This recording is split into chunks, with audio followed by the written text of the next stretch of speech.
Hey, Dean here. We've been talking a lot about core stability, core control, all things core lately in the email.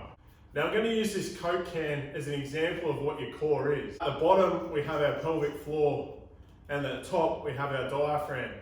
Now around that cylinder we have our abdominals, our obliques, and also at the back we have all our erector muscles. So all together they make the core. Now I'm going to show you what happens during a lift, especially the squat, when you drop form and you create imperfection in your core. Okay, so I'm going to put a 24 kilo kettlebell on top of this Coke can. Now as you can see, it's pretty stable. Okay, it's able to hold that weight well. Now if we create imperfection within that Coke can, or we break form, watch what happens.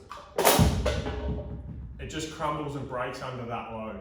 So what I'm going to use now is a full Coke can, right? As you can see, the top, the hole is full, right? And it's full of contents. Now this is much like your abdominal cavity.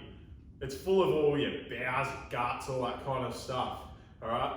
So also too, when you squat, you tend to hold your breath and shut it off and create intra-abdominal pressure within that cavity, much like the Coke can.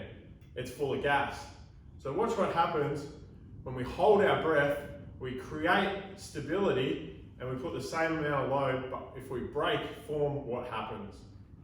We've got the kettlebell here and we're going to create that instability, all right? Or if we drop form, when we've got that intra-abdominal pressure, what happens and the difference it makes between when it's empty and when it's full.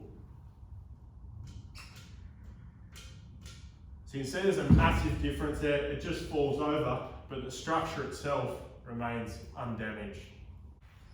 Okay, so hopefully you can see the difference between creating intra-abdominal pressure during your squat, but also holding form throughout it and the effect that it can have. So breath work, really important during your form, your control of the squat, all right, and your setup, but also too making sure that form doesn't break during that and you don't lose that intra-abdominal pressure, because there's a massive difference in structure and potentially injury risk. All right, hope that made sense. Till next time.